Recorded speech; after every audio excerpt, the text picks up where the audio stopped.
The vast and rarely visited ocean, covering 71% of the Earth's surface, in this breathtaking blue desert, with its low temperatures, dehydration, hunger, dangerous marine animals, weather, malnutrition, any of which can kill you.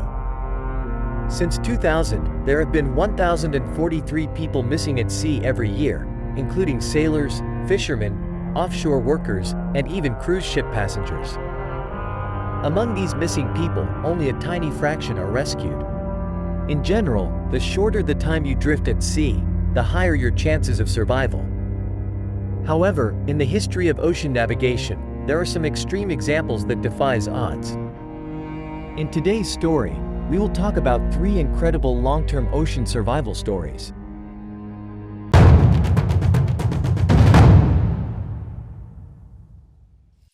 Poon Lim was a Chinese seafarer. He was born on the island of Hainan, China. In 1942, Lim was second mess steward on the Ben Line cargo ship Ben Lomond, which was en route from Suez to New York. Ben Lomond was defensively armed, but her voyage was unescorted.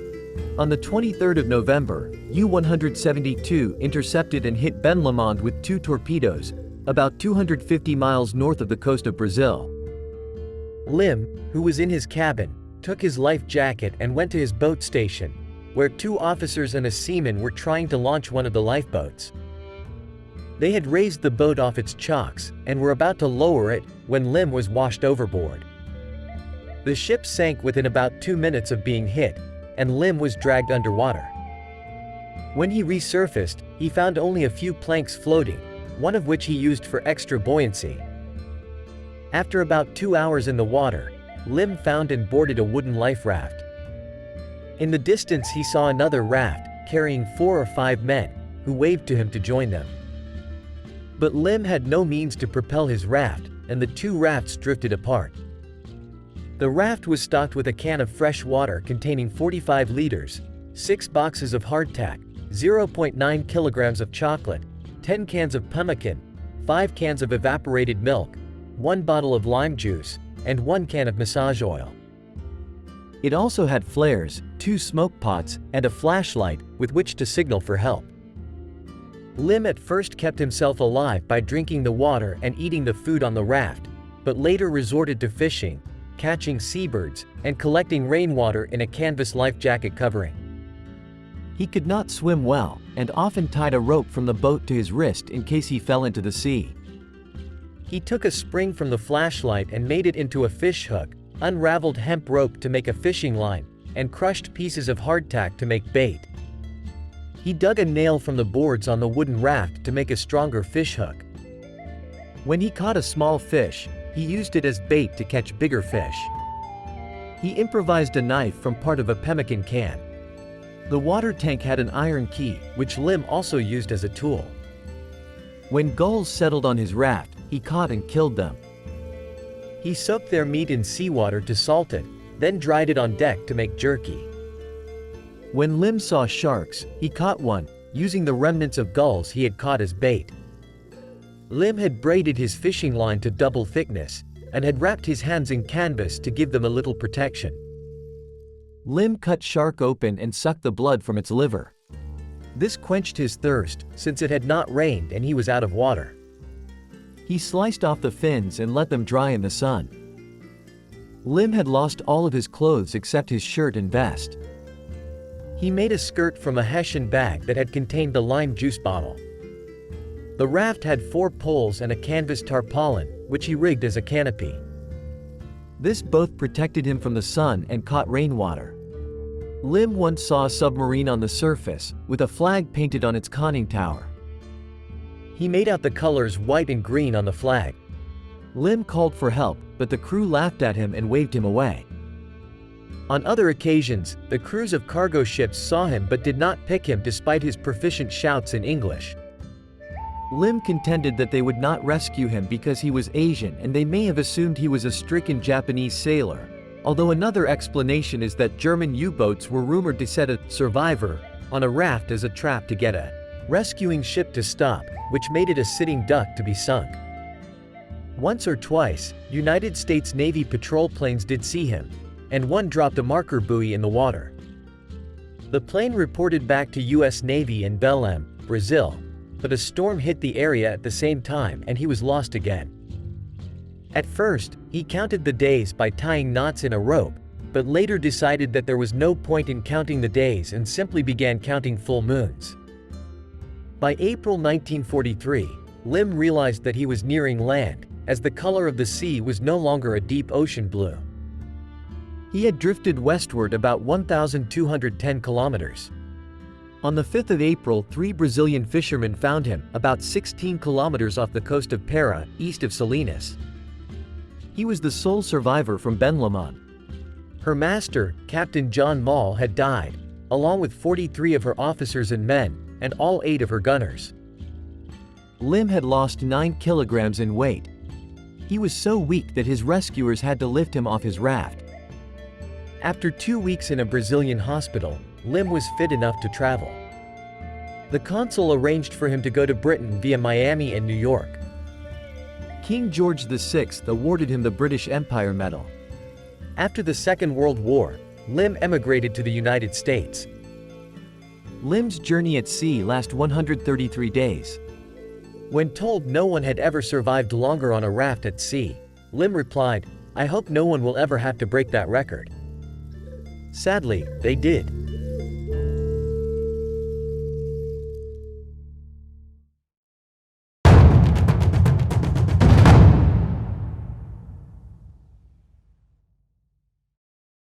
Just before sunrise on the 28th of October 2005, Vidania, Rendon, and Ordóñez left the Mexican port of San Blas to catch sharks 48 kilometers south of the Isla Marias in a 8.5 meters fiberglass boat.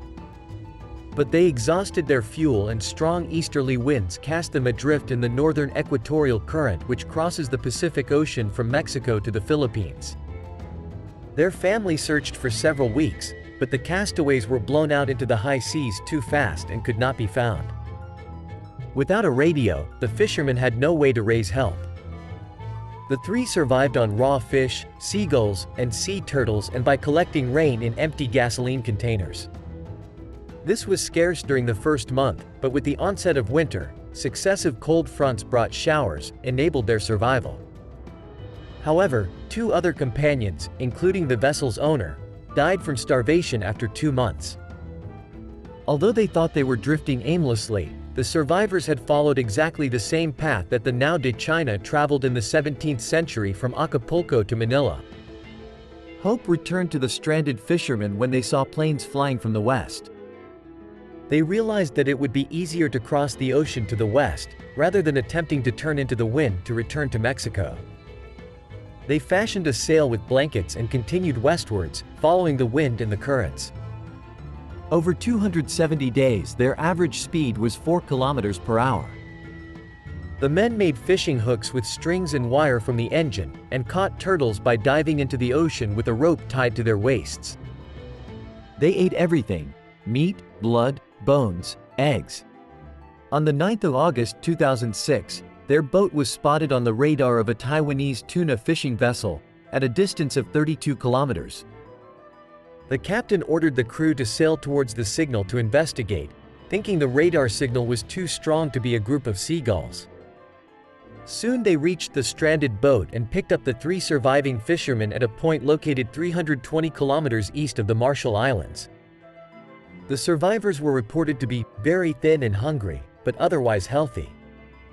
The sailors of the Taiwanese boat took them aboard and gave them food, medical care, and clothes and had them rest for the 13 days until they disembarked in Majuro, Marshall Islands. Their journey lasted for 299 days, crossing 2/3 of the Pacific Ocean westwards, which is 8,800 kilometers. They arrived back in Mexico on the 27th of August 2006, and after visiting their families they went back to San Blas to continue with shark fishing.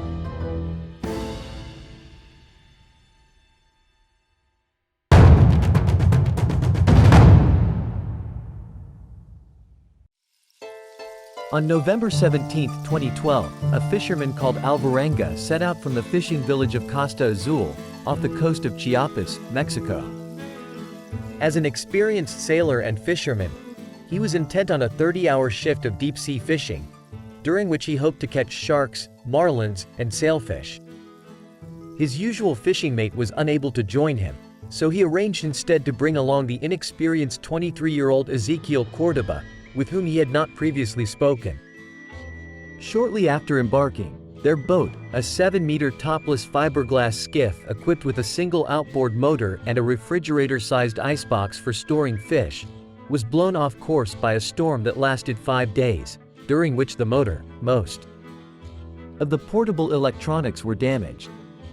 Though they had caught nearly 500 kilograms of fresh fish, the pair were forced to dump it overboard to make the boat maneuverable in the bad weather. Alvarenga managed to call his boss on a two-way radio and request help before the radio's battery died. Having neither sails nor oars, no anchor, no running lights, and no other way to contact shore, the boat began to drift across the open ocean. Much of the fishing gear was also lost or damaged in the storm, leaving them with only a handful of basic supplies and little food. The search party organized by Alvarenga's employer failed to find any trace of the missing men and gave up after 2 days because visibility was poor. As days turned to weeks, they learned to scavenge their food from whatever sources presented. Alvarenga managed to catch fish, turtles, jellyfish, and seabirds with his bare hands, and the pair occasionally salvaged bits of food and plastic refuse floating in the water. They collected drinking water from rainfall when possible, but more frequently were forced to drink turtle blood or their own urine. According to Alvarenga, Cordoba lost all hope around 4 months into the voyage after becoming sick from the raw food, and eventually died from starvation by refusing to eat. After 6 days, he finds himself sometimes speaking to the corpse. Fearing he was going insane, he threw it overboard. Alvarenga reported that he saw numerous transoceanic container ships but was unable to solicit help. Finally, he spotted land, a tiny, desolate islet, which turned out to be a remote corner of the Marshall Islands. On January 30, 2014, he abandoned his boat and swam to shore, where he stumbled upon a beach house owned by a local couple. Suffering from dehydration, low blood pressure, swollen ankles, he spent 11 days in a hospital before returning to Tovador. Soon, he was diagnosed with anemia, had trouble sleeping and developed a fear of water. Alvarenga's journey had lasted 438 days. His voyage has been variously calculated as 8,900 kilometers to 10,800 kilometers.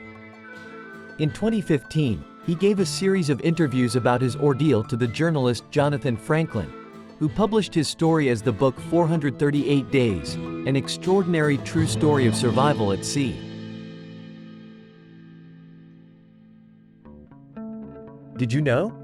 Between 2000 and 2023, there have been 102 ships, 24,000 people missing at sea, of which 86% were fishermen and sailors. Despite various countries enforcing laws to enhance safety training for maritime operations and issuing licenses to enforce procedural compliance, many impoverished fishermen still venture out to sea without proper safety training and equipment. How do you view this issue? Please leave a comment, like, and subscribe. See you in the next video.